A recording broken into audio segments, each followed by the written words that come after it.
Travel presented by Vintage Guitar Magazine with your host, me, James Patrick Regan, otherwise known as Jimmy from the Deadlies, and today I'm speaking with guitarist and music educator Alan Williams. In our conversation, Alan tells us about his new solo album, Floating on the Dreamline, and the personnel and production of the album. It'll be released on March 6th. Alan describes growing up in North Carolina, studying piano, and going to New England Conservatory in Boston, and deciding guitar was also suited for his talent. And Alan explains his major, Ethnomusicology, and how that relates to his interests. Alan tells us about his early band Knots and Crosses and how they got signed and why they broke up. Alan talks about gear, both early keyboard synths and his guitars, including a guitar made by Dave Schecter and a carbon fiber guitar made by Emerald Guitars in Ireland. And he tells us why he fears taking his guitars on the road. Alan tells us about his career at University of Massachusetts at Lowell, including a run as the chair of the music department and his current role as chair of the music business department, and so are the challenges of the ever-changing music industry. Alan tells us about his previous albums, including one that was not initially released, but has recently been remixed and released. Alan tells us about his guitar tunings that he uses on both acoustic and electric guitars. And finally, Alan describes to us his touring plans, his retirement from teaching, his wife's work, a cottage he owns on the Big Island of Hawaii, and returning to Asheville, North Carolina. To find out more about Alan, you can go to his label's website, bluegentianrecords.com, or his socials at Alan Williams Evidence. Please subscribe, like, comment, share, and most of all, review this podcast. I'd really appreciate it. And please support Vintage Guitar Magazine and all the wonderful things they do for us guitar players, because they do so many wonderful things for us guitar players. Oh, and also wanted to let you know I now have a Patreon, just like everybody else. It is patreon.com, Have Guitar Will Travel Podcast. Stop on by. Here's my friend, Alan. Hey there, Alan. Hi, James. How are you? Good. How are you? Doing all right. Are you at your office there at UMass? No, this is my little workspace. My office is just as cluttered, but in a different way. Okay. I can't do these sort of things from my office at school because there's usually bands playing next door, and it's Gotcha. Uncontrollable. Yeah. Let me ask you, on your album, who is playing the harmonica solo on that crazy song? That crazy song. You Do What You Wanna. Yeah. That's actually a fellow faculty member here at UMass Lowell with me, John Shirley. And he, I think, was originally a guitar player and got really into electronic composition stuff and then developed carpal tunnel stuff and couldn't play for a while. Yeah. So he took up harmonica because he could do it while he was driving. He could teach himself to play. Oh, wow. And he just played along to all these blues records and stuff. And now he can do, nasty Chicago amplified blues, but he also can use the harmonica to trigger all this electronic controller stuff. It's an interesting thing, yeah. But so I asked him to kind of can you just do, some really raw harmonica work? Yeah. And it was very raw. And I mean, it isn't. Nothing he's playing is simple, but it's fantastic. Yeah, I mean, I'm not a harp player, but I recognized, that seems hard what you just did. Yeah. And are you playing guitar on the whole thing? Yeah, though I'm not doing any of the leads.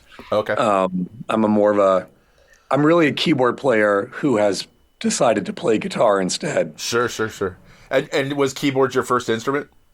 Yeah, I was a piano player, a serious piano player. Went to a conservatory, theoretically, to be a piano player. And as soon as I got there, realized I wasn't quite the piano player that everybody else was. What conservatory? New England Conservatory in Boston. In Boston, yeah. Right down the street from Berkeley. Right down the street from Berkeley. Yeah. And why not Berkeley? Good question. When I was in high school, some friends of mine, we all decided to go up to Berkeley for one of their summer sessions. Sure. Try it out, right? Yeah. And I just decided the vibe was not right for me. Yeah. Felt like there were a lot of guitar players posing in the lobby for their photo shoots. I'm like, this is not what I signed up for. The weird thing was, it was in the summer, and that was the year that Ronald Reagan fired all the air traffic controllers. Okay. So no flights were leaving. We were supposed to go home, and we couldn't go home. Oh, man. And so my friend Greg Porter, bass player, his father said, I just read this interesting article on this guy that teaches at NEC.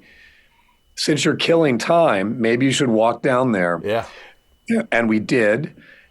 we were roaming around the basement. I don't even know how we got in the building. Roaming around the basement, and some guy calls out, "Hey, what are you doing?" And we're like, "Oh, totally caught, busted." Yeah. But it turned out to be the piano player was Rand Blake. Turned out to be his assistant. Okay. And his assistant said, "Yeah, why don't you come in? I'll call Rand, and he can talk to you about the program." And it was so friendly and accepting and encouraging. It was really the opposite of what I was getting at Berklee. Sure. I decided that was it. This is the only school I applied to. All right. And it was a weird program at the time called Third Stream Studies. It's now called Contemporary Improvisation. Okay. And a lot of people have now come out of that program that people might recognize. Like, for example, I'm With Her, that just won some Grammys the other night. Yeah. Aoife O'Donovan, she's a grad of it. Back in my time, John Medeski, sort of a jam band organ player from the same program. So it's kind of broadly that. But anyway, Greg Porter, the bass player, and I ended up going to NEC together. Okay. And have been playing in bands ever since. He's playing on the new record. So it's a lifelong bond there. Yeah. Was the program there? You said contemporary music, so was it jazz-based or was it? Well, so Third Stream originally was supposed to be a blending of classical and jazz. Okay. Sort of like, can we improvise, but not just on jazz, blues changes? Can we do more elaborate structure, but have improvisation in it, sort of things? And it was started by this guy, Gunther Schuller, who was a composer, but also played French horn on some of the Miles Davis, Birth of the Cool sessions. Yeah. He was a real mentor to Ornette Coleman and Modern Jazz Quartet. And so that was sort of where that moment lie. They hired Rand to run the program, and as that expanded, it became much more a blending of anything. My academic career, my doctorate is in ethnomusicology. Oh, wow. And strangely, there are a number of Third Street folks who ended up becoming ethnomusicologists. Okay. I don't know why, but we're the sort of outliers that pull things from different places and try to make them work, I guess. Sure. And when it's ethnomusic studies, is the ethno broad or is it laser focused? Well, that's a really great question. I mean, I think when most people, if they know the term at all, they think it's sort of like, okay, so you go somewhere around the world and focus on something you've never heard of before.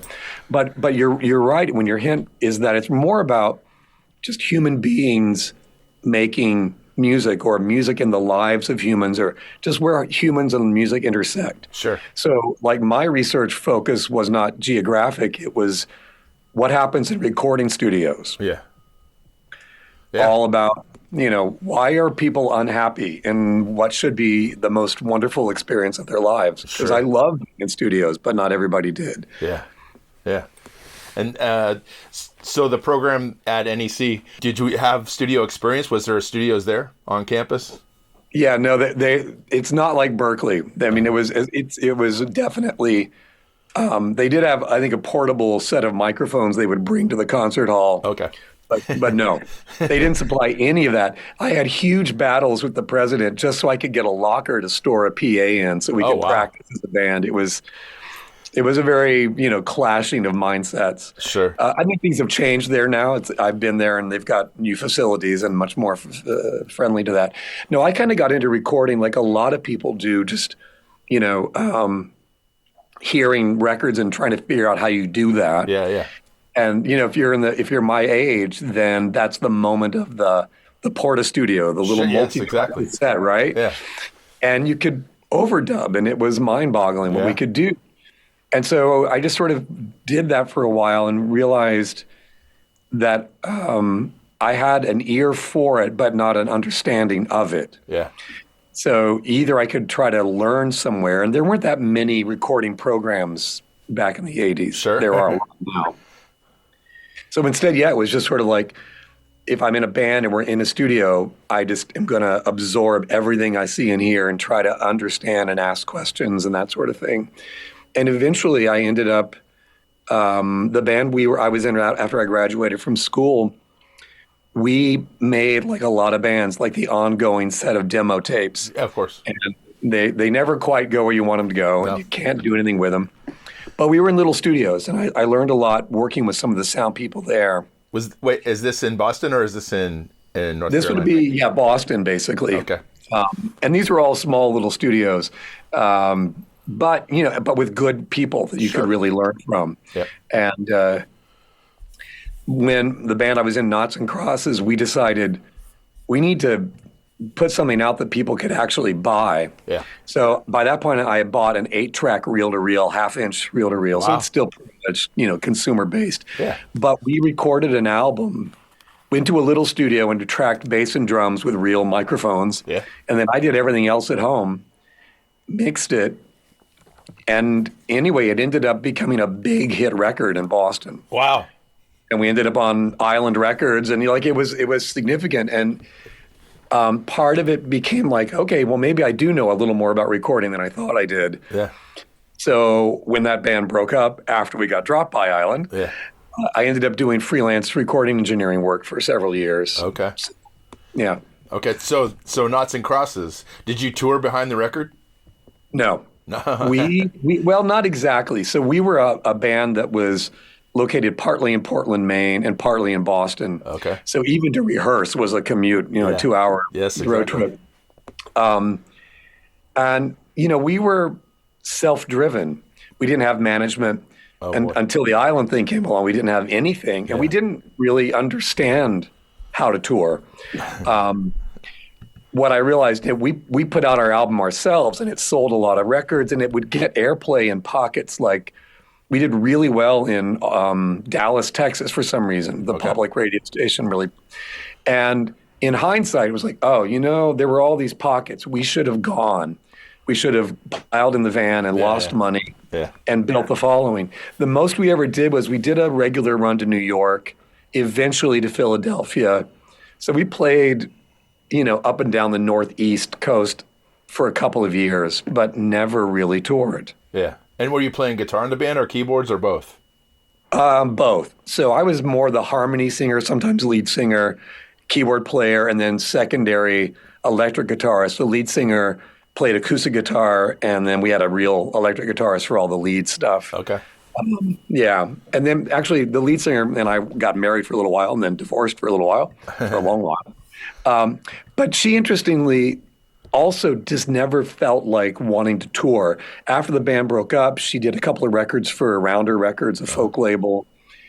But what she's done is she and her husband bought a barn in the middle of nowhere, Maine. Okay. Transformed it into a performance venue. It seats about 250, 300 seats. Okay. They do a full service meal, beautiful stage. Oh, wow. And what she's been able to do is lure fairly big name artists to come up and play. Sure. She charges a high ticket price because you're right there with your idol. Yeah. They have a really great meal. And she mostly did it so that she would have a place to play. So she plays weekends every 2 or 3 months. She'll do a big show. She uses the best musicians in Boston will come up. A lot of touring musicians. It's like, okay, so you're on the road with Bonnie. Great. When you're off the road with Bonnie, let me know so I can schedule a date. That's the kind of thing she does. And she's been doing that for over 10 years now. It's been really impressive. Yeah. And the type of music Knots and Crosses was playing? Yeah, it's sort of amplified folk rock kind of stuff. Yeah, I think that's what she gravitates to. She also developed. She's got an Irish background, so she's got a flair for the showbiz shtick. Okay. She's she partly tells a lot of jokes and tells really funny stories. And when you go see her weekends, it's more like an old school vaudeville review or something. I don't know how to describe it, but it's a blast. Yeah. And every once in a while, we'll do a Knots and Crosses reunion thing. Okay. Yeah. That's great. And what was your gear like back then, as far as guitars and that kind of stuff? Well, so my keyboard gear was an Emulator 2 Plus. Okay. And if you all remember any of that was sort of, it's the mid 80s, early sampling, right? Yep. So it was a sampled keyboard, and it came with the 5-inch floppy disks, had a dual drive. Wow. And so what we would do when we were planning a set, because it would take time to swap out the disc, load it into memory. So I would try to figure out, okay, that song, I don't have enough time between songs, so I won't play the last chorus. I'll instead be switching out the drives. So we can, it was such a funny, when I look at what we can do now, it's so funny. Yeah. In the guitar world, I played a Schecter Strat copy. Sure. That I bought. Dave Schecter was right there in Boston. Well, and what was really interesting was there was a great guitar store in Cambridge. It's now closed, but those guys really knew their stuff. Yeah. And I went with my Rick Harris, the bandmate in Knots and Crosses, and said, okay, Rick, show me something that I can afford, but that is actually good. And he said, all right, everybody in here knows this one. And he pulled the Schecter off. It had been, like they had wedged some sort of, it was really ad hoc fixed up to try to work. Yeah. But it did, and I still have it, and I love it. It's still my most playable, fine, sounds good as guitar. Then I had a Yamaha 12-string growing up that I gave to my drummer because I could never get the thing in tune. Yeah. Just never. It's the 12-string. It's the 12-string. All right, so my ex-wife, many years down the road, she calls and she says, I've got a bunch of DAT tapes from our old whatevers, and I need to transfer and I need to make recordings. And I said, yeah, I got a DAT player. I'm not really using it anymore. And so she offered me a trade. Would I give her my DAT player for her Taylor 710 early 80s before they were in a big production thing? It was still pretty much handmade stuff. Yeah. And I've still got that. Right on. That guitar sounds gorgeous. Sure. It's got some issues with intonation. You kind of have to set it up right. Mm-hmm. But it's got a sound that, I feel like we didn't have much to split up in the divorce, but I definitely got the best thing of that thing by far. And I brought it to the last Knots and Crosses show. I was like, hey, Carol, what you're missing. And it is. It's just a gorgeous guitar. But because it was a little funky, it's hard to take it out for shows. Uh-huh.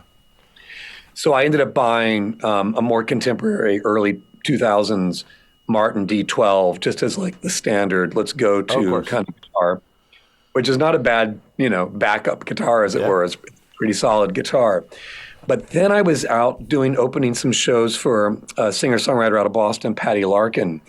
And I don't know where we were, Arizona or someplace. And they lost her guitar. Her Olson specialized thing, right? Yeah. And she just like, hey, Alan, can I use your guitar for the show? And I'm like, oh, my God, yeah, you're so blasé. But she's a road warrior. She's like, yeah, it'll come to the hotel. Don't worry about it.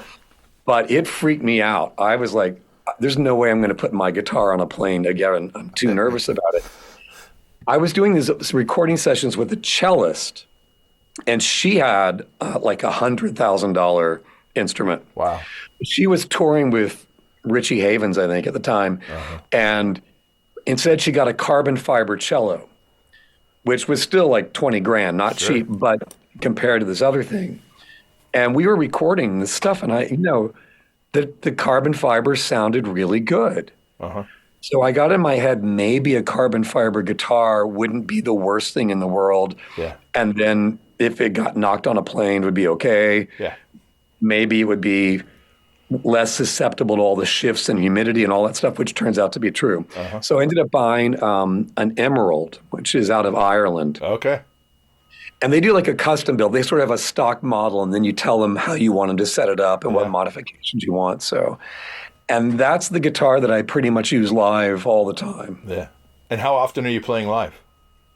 Well, these days, not very often. I did form a band after Knots and Crosses in the aughts and tens called Birdsong at Morning, and we would play in the New England area as frequently as we can.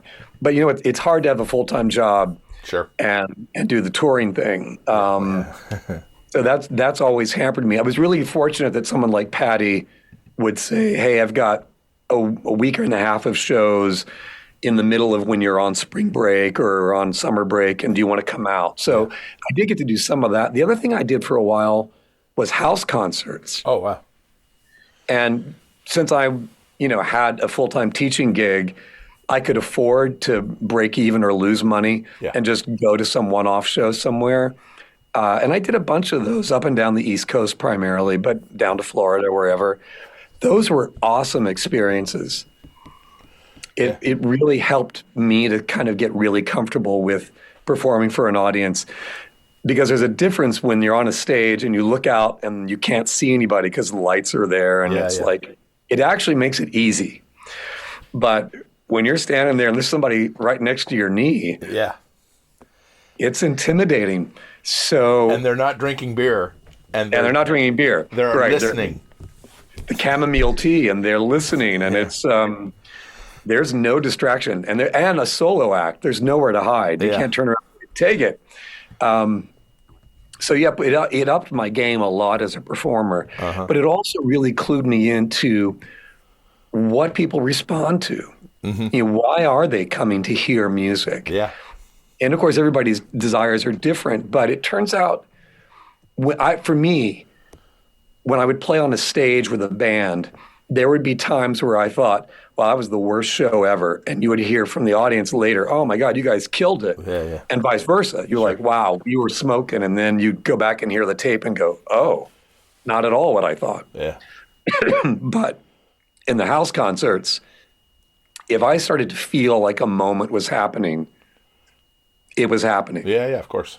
And you can feel it. You can see it. The audience is giving that. They're creating it, really. So I love doing that. And when did you start working at UMass? I started as an adjunct teaching one course in the fall of 1995. Okay. So 30 odd years ago. And slowly worked my way through the whole system. Wow. And now you are the chair of the department? No longer. I was for a while. If you're in academia at all, and someone says, okay, I've just become chair of the department, people say, oh, my condolences. You know, it's not necessarily this big honor. It's usually way more work than it's worth. Sure. But I have to say, I enjoyed that stint doing something like that, because you do get a chance to shape programs and shape how you function and what you create for students. And so I really enjoyed having a bit of an imprint on that moment. I also enjoyed not having to be chair anymore, and I got out right before the COVID shutdown of everything, so I really lucked out. And the program there, is it contemporary music, or is it classical or jazz? You know, it is all of those things. Originally in the late 50s, it was primarily a music education program. It was the first, in fact, master's degree in music education in the country. Wow. So it was really geared to teaching teachers, primarily to teach in the sort of K through 12 realm. Band directors, choral directors, that sort of thing. But over time, it became something else. And in the early, mid-'80s, they brought in somebody who founded a sound recording program. And it quickly developed into one of the leading in the world. A lot of recording programs modeled their bachelor's programs on the curriculum at UMass Lowell. And for a while in the 90s and aughts, we just had every year at the Grammy noms, it would be one of our alum for sure. Right on. Either mastering or engineering albums of the years or whatever. It was a really good connection, and it was a way to bring students in, because you could say, here's a list of our successful alums. And the people they work with. And so that's pretty great. From that, we've expanded to we have a music business program, which I do oversee. And we redid our curriculum about a dozen years ago to be much more contemporary. We learn everything by ear. And you say, okay, here's how rhythm's treated in this Mozart piece, and here's how it's treated in this Michael Jackson song, and here's how Fela does it. And you build from that kind of thing. And it's really interesting to see that it inspires a way of creative thinking in students, and they're not as intimidated by the classical music they don't know. Or if they've been reading music all their life and we force them to improvise, it's not necessarily, can you play giant steps at 4,000 beats per minute? But can you improvise an idea in a completely different place? And I'm just shocked when I sit back and watch. It's amazing. 18, 19-year-olds sometimes have the most brilliant creative ideas. And I'm sort of like, I'm so jealous. I want to be in your band today. But So that's a great reward for being a teacher. The hard part, though, is it is restrictive on being able to go out and do your own creative music in any kind of regular way. Yeah. And the music business program, how do you keep up with? I mean, the music business changes so quickly, especially, I mean, exponentially now.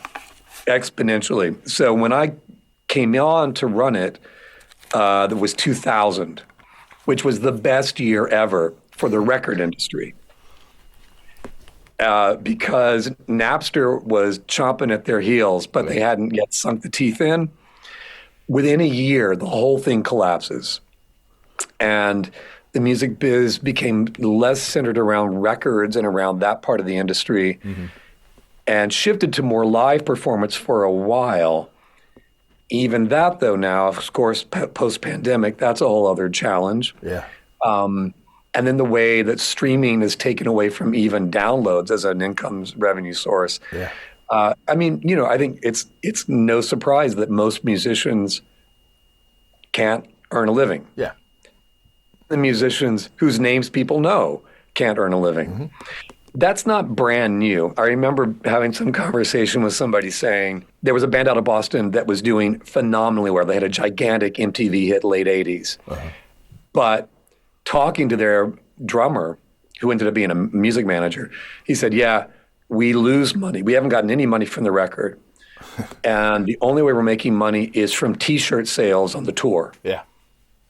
I think a lot of musicians lived on the merch. That's really the only way it could go. Yeah. Because even if you were selling records, the record company would front you all this money to go out and do things. And then they would keep that money for themselves when it started to roll in. Yeah. So it's an ongoing problem. The musicians are always the low end of the totem pole. Yep. But though I don't really keep on top of it, but I do bring in faculty members who do. Okay. So we have somebody who comes out of the record biz, but he was in the biz until about 5-6 years ago, and he's an artist manager now, so he's still having to grapple with whatever contemporary issues an artist faces. Yeah. And then we have a music biz attorney who's always keeping up on legal issues, and particularly related to copyright, publishing, licensing stuff, which is still the only place any musicians can earn money. Yeah, yeah. So we try to do it that way. You bring in guest speakers. You keep tabs of your alum who are out in the industry and bring them back in and say, all right, we know that what we're telling was relevant yesterday and already outdated today, so tell us what students should know now. Yeah. Yeah, very but cool. Yeah, it's a challenge for sure. Are you teaching kids how to become their own label and start their own label? Or teach them how not to do that? I mean, I think you teach them to be self-sufficient. Yeah. And you teach them to redefine what label means. I think when we talk about labels, they're kind of irrelevant. It's always been distribution. Yeah. When people wanted to be on a major, it wasn't that the label was major, it was that they had major distribution. Sure. Yeah. Now, to some degree, distribution is available to everybody. Yeah. That's not the hurdle. The hardest part is cutting through all of the many millions of people who are making music. Yeah. And so it's a marketing thing. But what is, I think, the untold good news, or the overlooked good news, is that it is feasible to have a presence, maybe to even earn a little money on music at an underground mid-level way. If you can identify an audience and reach that audience, maybe it's not 10,000 people in the world, maybe it's 1,000 people in the world. You won't earn your living from 1,000. Yeah. But 1,000 people engaging with your music frequently is a wonderful thing. Yeah. And you get a little bit lucky, maybe it is 10,000 people at some point. Yeah. Now maybe you can almost break even on something. Yeah. And then you get lucky and stuff can happen. But I think the one thing I'm trying to do is steer people away from the stigma of, if I'm not Taylor Swift or Bad Bunny, I don't matter. Yeah.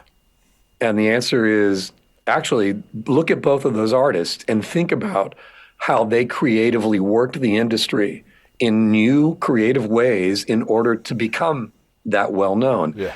Taylor Swift in particular is, I think, more than anything, I think she's the model for a DIY musician. Think like Taylor thinks. Sure. Because she has leveraged every little bit of power she's amassed to gain power in areas where she hadn't. Yeah. You know? And if we all think creatively like that, rather than being obsessed about the penthouse or the Grammy, we can find audiences. And I think what's been really interesting for me is when I first took over the music business program, a lot of incoming students, they wanted money and glamour and they wanted this. But very soon, it was a real seismic shift. Instead, students were much more interested in developing grassroots. How do we connect audiences to the musicians? Yeah. For me, that's a much more ethical and valuable approach. And then instead of me telling them, okay, don't just be all about exploiting people. Instead, make sure it's sustainable. You need to be able to feed yourselves. You need to be able to do that sort of thing. Yeah. But can you come up with a system where the audience is respected? Yeah. So, and I see great things, all sorts of things happening in the industry where companies are doing right by their audiences and audiences doing right by the artists. Sure. What do you think of Bob Lefsetz? Do you read his newsletter? Or no, I don't. So tell me a little bit. Although I might, if you'll clarify for me. Bob Lefsetz is he's sort of like a music industry insider from LA. Yeah. I may. There's a lot of things that float by. So tell me what you're going to say. Oh no, I was just curious if you agreed. I mean, he particularly he has the opinion that people are complaining about, not getting their streaming money and stuff like that. But he said, you are getting your streaming money, and actually you're getting eyes on you from the other streamers that are making more money. That is true, though I would argue the first part is a little. I don't think you're necessarily getting the streaming money. Okay. I do think you do get expanded audiences by those streaming associations, and the algorithm can serve a purpose, but the algorithm is never going to put money in your pocket. Uh-huh. And that's where I think it's a little bit harder. And you learn about the backroom deals that powerful labels can do. They're getting better paid than the independents are and all that sort of world of things. But I do think that there are other streaming related, like Bandcamp is a very different approach to distribution and to audience connection. And I think there's something there. There was back in the aughts, right, when Radiohead did In Rainbows, and they made it available for a name your price download. Yeah. And of course, they didn't have a minimum. You could bid $0 and get the album. Yeah. And all the discussion was about that's suicide. Everyone's going to download it for free because blah. Yeah. And it turned out, no, that's the record they made their most money on. Oh, wow. Because the audiences would say, no way, really? You're going to allow me to tell you what it's worth? Mm-hmm. And some people would say, I only got $5 this week. Thanks for giving me the album for $5. Others would say $100 for that album because I feel like you finally respect me. And that's $90 or $85 I'm not going to spend on somebody else. You could vote your ethics with your dollar. Sure. And it turned out that if you leave it up to the audience and the consumer, they're not there to rip you off. Mm-hmm. So I like the Bandcamp way or SoundCloud, the way that communities can form around support. Changing subjects, back to your album. Yeah. Did you record it there in the recording program at the school? I think I snuck into the ISO room to do some some vocals, but mostly the drums are recorded in the basement of my drummer Ben Whitman's house in Toronto. Okay. He's one of those. He's a great drummer, and he and his wife were in New York for a while. She's Canadian, and when they had a baby, they moved to where healthcare could be supported. Oh yeah. And at a bit potentially a loss for him because he was part of the New York session scene. Oh wow! And her go-to drummer was Larnell Lewis, and if you know him at all, he's often on the internet as one of the drummers where you play him a song one time and then he plays along with it. Yeah. Brilliant drummer. But Ben, especially during the pandemic, set up his drums in his basement with all the exact right mics, all the right preamps, all the gear you need and not one thing more. Yeah. And then people could send him tracks and he would play and send them back. Yeah. I had to make a whole album with him like that in the basement. This album, the drums are in his basement, but I went to Toronto so I could at least be in the room with him that's and we cool. could talk, and kind of have at least a face-to-face discussion. Yeah. But he and I have been making music for 40 odd years, and it's like a shorthand. Yeah. You bring him 4 songs and you say, so Ben, I was thinking maybe, kind of samba-esque, but not really. Yeah, okay, got it. And went on to the next one and on to the next one. And then everything else was done in my little workspace here. This is the lobby, as it were, and it looks cluttered. Uh-huh. In a little side room, which is even smaller, I have a little recording setup. Okay. All right. And that's where I mix. I mix in Dolby Atmos. I do the whole 9, even though it's basically a box. Yeah. That's great. Yeah, it's fun. Is the production for this album, did it take a couple of years or a few years, or how was the production? It's a really good question. It's probably about a year in the making, but that's a little deceiving because it's more like for 4 days I did a lot of work, and then for 2 months I did nothing, and then for 3 days we did something, and then big gaps. Yeah. So, and part of that again is tied to my teaching schedule. Yeah. But part of it is also availability of musicians. Yeah. And if I'm going to go to Toronto, I need to have more than one song in hand. So of course. it would be like, okay, wait until I've got 3 or 4 things for Ben to do, then I'll go. Yeah. So the luxury of it was just like I could write a batch of songs, get some drums on them, get them pretty much finished up, and then sort of sit back and say, I don't know, is this an album? They feel like really different kinds of things. Yeah. Maybe I should do a little EP of all post-punk pop and another little mini EP of ethereal folk piano ballads. Yeah. By the time I got through a batch of material, I thought, I don't know. I like when I'm listening in my car, like trying to decide, is this working? It's like, I kind of like all of it. And sometimes the weird juxtapositions make me like the songs more than if I heard 3 ethereal ballads in a row. Sure. So then, I've had conversations because some people will say, no, it's too all over the map. Audiences really want to just be in a type of mood. I think the Spotify playlist thing has shaped minds to be like, I want the late morning light feel. Sure. Playlist, right? Or okay, give me the aggressive rush hour drive playlist or whatever. But my favorite album is the Beatles' White Album. Okay. My second favorite album is Stevie Wonder's Songs in the Key of Life. Sure. And when I start going through the records, I realize my tastes are all over the place, and I'm not the only one. There's a lot of musicians like that, and a lot of audiences who have responded to that. Yeah. So I'm hoping that even though it's all over the map, people are okay with all in one sitting. Yeah. I was going to mention that it's very stylistically diverse. Do you have other solo albums before this? So I have one that I finished during the pandemic. So it's one of those albums, but it's not about the pandemic. It's mostly songs written prior. But, and unfortunately released during the pandemic. So hard to market that one. That one was called Currents. And it's a little bit like this one that I've got here in terms of a slightly broad stylistic palette, but I'd probably say it's a little bit narrower. And it's got maybe a little more prog leaning to it. And part of the prog leaning, I think, it's in my DNA, but I also, as I mentioned, kind of got into mixing audio in surround sound and then later in Atmos. And a lot of the audience for surround sound music leans really strongly towards the prog element. Sure. And I found that community was responding positively to the music. And I realized, well, maybe I'll make more prog-oriented music and they'll enjoy it. And, hopefully they have. Prior to that was Birdsong at Morning, which started out as a much more chamber folk thing. Okay. And then the prog rock stuff did start to creep into the last couple of Birdsong albums. Prior to that was not. Oh, and there's one solo album that I began in the early mid-'90s. Okay. And pressed as a CD. Okay.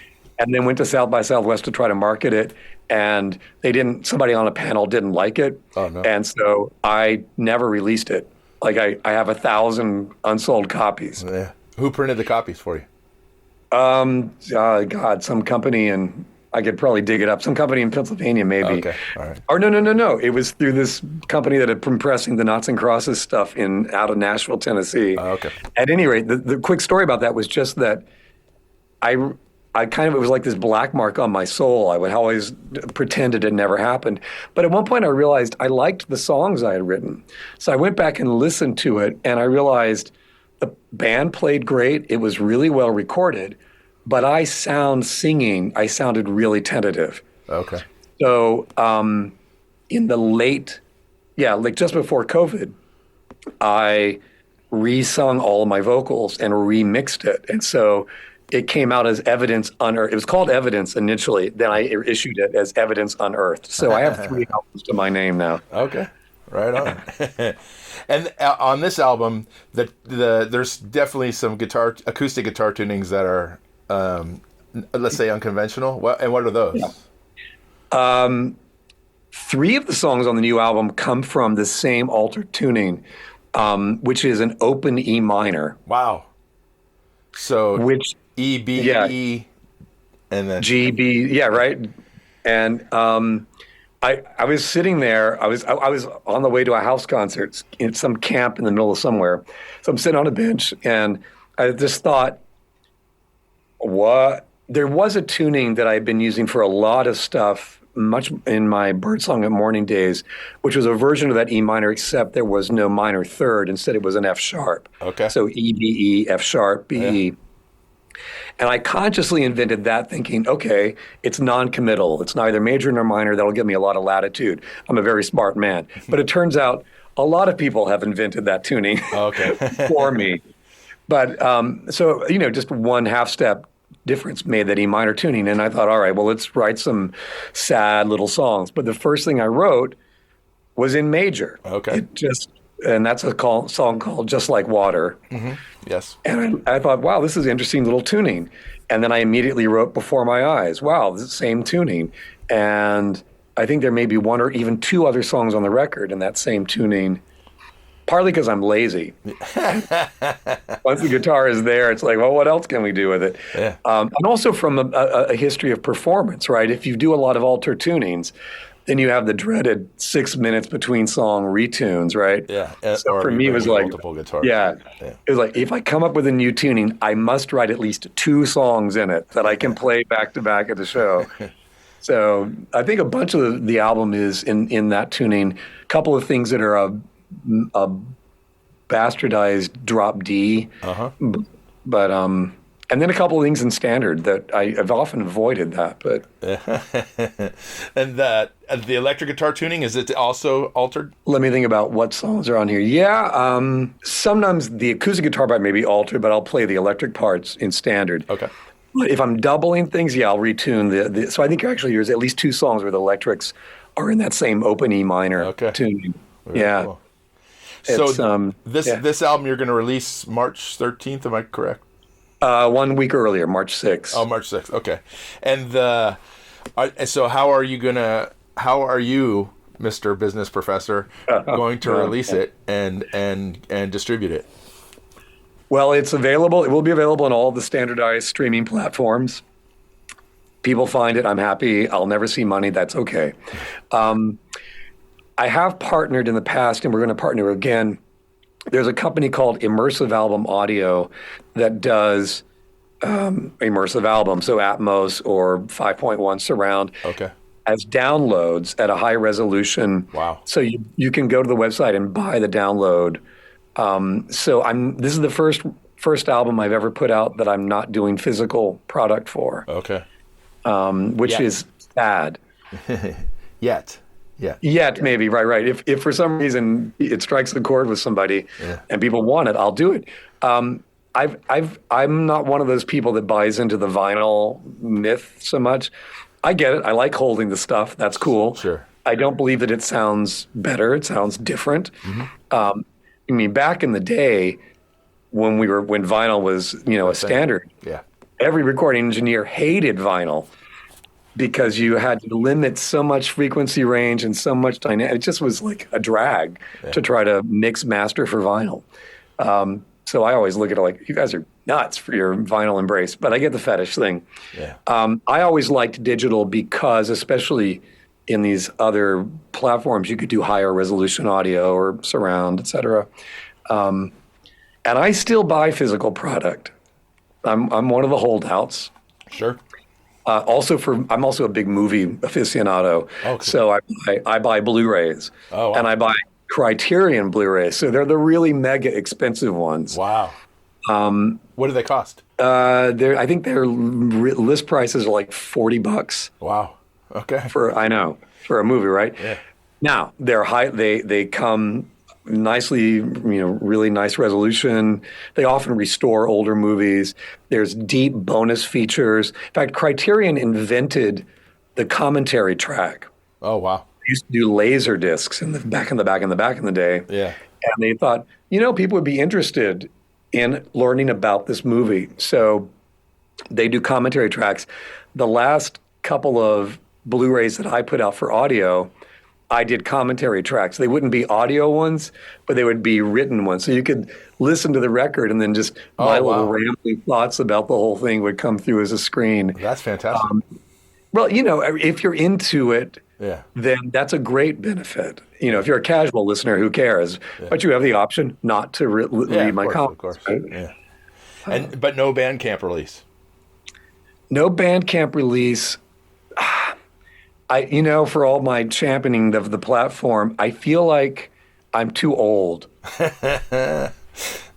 You're not. I feel like that world is for younger people who are building that territory and staking the claim, and good for them. Yeah. I feel like my audience is probably my age. That's a bit wrong, because it turns out my students also, they say they like my music. They have to, because I'll give them a bad grade. But I think there's actually truth to it, that it does appeal to people across generations. Mm-hmm. But I think it's harder for my audience to find music in these newer places. Sure. Yep, I agree.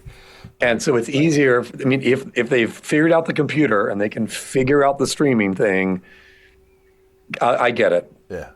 Just go ahead. And I don't want to make it hard for people to find my stuff. Oh, yeah.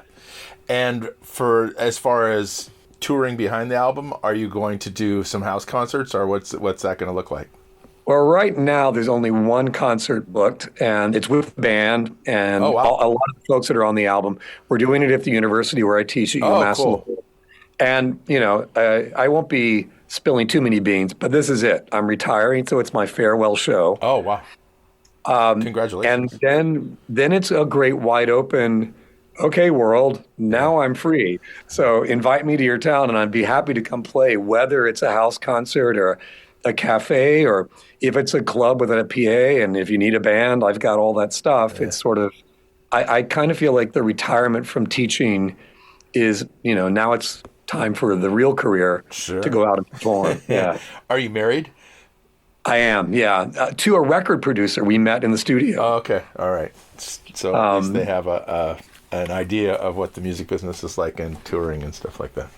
Yeah, but my wife is older than I am. Like, she's from an era even before me. Oh, so I'm not sure that she understands that any better than I do. She was one of the first female engineers to really get serious work, especially in Boston.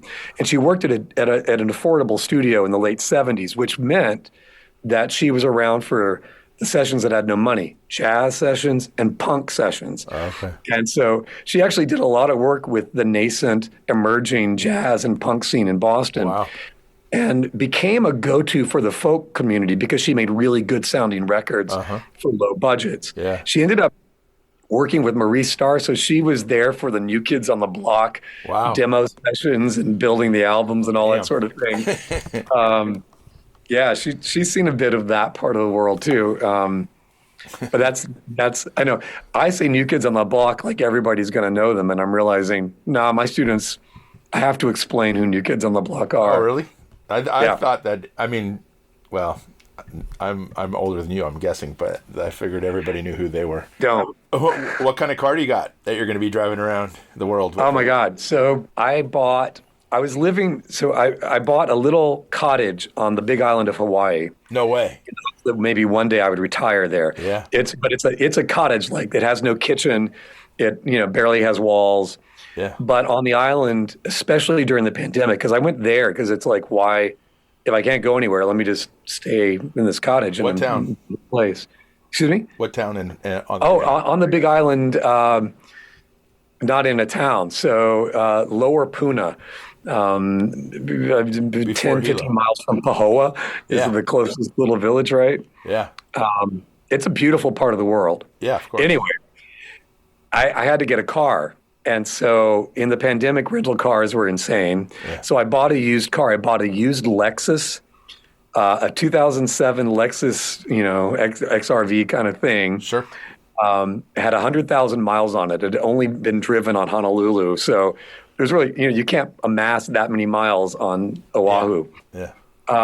But I ended up putting it on a boat a couple of years ago and then driving cross country. So now it's my car. Yeah. And it is the cool thing about this couple of years of the Lexus model is the seats fold down and you can put a full-sized air mattress in there. And I car camp. Oh, right on. So my goal would be, and I did a little bit of house concerting the last couple of years, where I can fit the air mattress and one guitar, and it's a little bit tight, but if I have to, I've got a vehicle like that. Yeah. And do you still have the cottage? I do. Okay. How often do you go? Waiting. Yeah. We'll see. I feel like I realize at this point, I want to stay on the mainland, as it were, to go out and do some playing. Oh yeah, of course. And do that while I still can, while I can get around, while I can still walk, while I can still drive. Mm-hmm. And the Hawaii will be a great place when all you really want to do is just sit on the lanai. And are you into slack key music? Or old school 30s and 40s Hawaiian music? I've gotten into it. I used to go to Hawaii frequently as sort of a place to regenerate before I had a place to live. Uh-huh. And I would go for like a week or two or three at a time. So I would go to music stores and say, can I rent a guitar while I'm here? Yeah, of course. And they said, oh yeah, sure, take your pick. And I remember pulling one off the wall and I played this E chord and it was not an E chord that came out. And I said, what the? And they showed me what it was. And it was kind of a standard slack key, drop C, G kind of thing. Sure. Like I said, just lower the C G from E and B down to C, or C and A to C, G. And suddenly it was like, hey, wait a minute, that Lindsey Buckingham thing, that's what this is. That's so easy in this tuning. And I realized you could play this Hawaiian sounding stuff in it. So a lot of the early Birdsong songs were either in my weird altered E chord or in that Hawaiian slack key chord. Okay. But I would try to find chords that didn't sound like Hawaiian. Yeah, of course. Using that same tuning. And man, it's just, I'm sure for your listeners, a lot of them do a lot of this altered tuning stuff. But I highly recommend it just as a way of, opening up creative avenues. Oh, yeah, exactly. And pardon me, when I was writing songs, because I was a keyboard player and I'd been to music schools and all that, the theory was getting in the way. Mm-hmm. It was like, okay, well, if I do this chord, I must go to this chord or could go to that chord. Yep. And you end up writing the same damn thing that everyone's written. And you immediately are like, that's so boring. Yeah. And I figured when I went to altered tunings, I didn't know what I was doing. My fingers would discover things. Mm-hmm. And suddenly, wow, that chord, who would think to go there? But I love the way that works. And I decided there's no looking back. Until more recently, I hardly ever used standard tuning. Oh, wow. Just as a result of that. Yeah. Right on. Yeah. And so apart from the cottage in on the Big Island, what do you do for fun? Like there in Lowell, like do you go down the Merrimack kayaking? I do actually. I got really into hiking the last few years, so not so much down the Merrimack, but we're not far from nice hiking trails in Vermont, New Hampshire, Western Mass. Yeah. And there's actually a river walk in Lowell. Uh-huh. So you do walk along the Merrimack, and I live in one of the converted mill buildings. It's actually a National Historic Museum. Wow. So if you ever come to Lowell and you want to hear how see the looms in action, you can go to the building that I live in. And when they fire up those looms, it is a sound. Oh, wow. It is, it's really loud. It's really fun to see. And I did a recording where I recorded them. Somebody, actually a friend of mine, recorded them, and I used that recording and layered a bunch of instruments for a dance piece at the historic park, in showing all the various immigrant communities that have been coming in to work in the mills. Yeah. So you've got some Irish music, you had Portuguese fado. Oh, wow. We ended up with, Khmer, Cambodian music. We had Greek. We had all this stuff, and all tied to this rhythm track of the looms. Kind of a cool piece. Oh, yeah, that's fantastic. That is fantastic. And are you going to stay after your retirement? Are you staying there in Lowell? No, I'm out. And no. I mean, I've been in Lowell for a long time now. Mm-hmm. And Lowell has a really, as I say, it's got these mills. It's really cool. Jack Kerouac, that history is here. But I grew up in Asheville, North Carolina. Sure. And, it's never left me. Though when I grew up there, you could go downtown, and I did after piano lessons. I'd be downtown, and you could 360 and not see a human being. If you've been to Asheville in the last 30 years, that's unimaginable. Oh, really? Wow. It's just such a whole other scene now. Now it's a vibrant scene with music and food and beer and art and all sorts of stuff going on. Even after the hurricane last year, which really did some damage, the outlying communities were much more affected than the city was. Yeah. But it's coming back, and I've been going home to visit my family. My mother still lives there. My sisters live there now, and we're just going to reconvene in Asheville. Right on. And I think you're probably there's more opportunities to play in Asheville than Lowell. Then it's sadly, I mean, Lowell, even Boston, and this has always been the case. Boston, because of Berkeley, et cetera, there's always been thousands of astounding musicians, but no place to play. Yeah. It's just been a challenge. I mean, the T stopped running at midnight. You couldn't do late shows. Yeah. The drinking age got raised when I got to town, and just clubs have always been struggling. And there's per capita, there's not enough places to play. But if you go to Asheville, it's almost the opposite. There's a lot of musicians, not as many people as an audience, but a ton of places to play. Sure. Tap house. And it's got that sort of Americana roots, mountain music. Yeah. But that's not the totality of it either. Oh, no. And that's when the more awareness of that I've developed, the more I'm like, there might be a place for me back home. We'll see. Yeah, right on. Well, it's been wonderful talking to you, Alan. I really appreciate your time. Yeah, it's been really great. Thanks, James. I really appreciate it. Absolutely. I hope I get to meet you in person here at some point. Well, let me know where I can come play in your town, and I'll get in my Lexus. I can let you know of quite a few places. Only it wouldn't cover your gas getting here. At this point, I'm like, I've worked. I'm a full professor. I get paid. Yeah. I've been putting money aside. If I need to instead of going to tour Europe or to go on a ski vacation, I'll just buy some gas money to go out and play small shows. It would be fun. Right on. That sounds like fun. Yeah, indeed. Thank you, All right. sir. Well, let me know. Yeah, thanks again, James. I will let you know. Very good. Talk to you later. Take care. Bye-bye. Bye-bye. Thanks for listening to Have Guitar Will Travel. You can catch up on all the things I'm doing at thedeadlies.com, and I'm on all the social media platforms as well. And please support Vintage Guitar and all the wonderful things they do, because they do many, many wonderful things for us guitar players. Thanks. Please subscribe. Please tell a friend, and I'll see you guys next week. Bye, guys.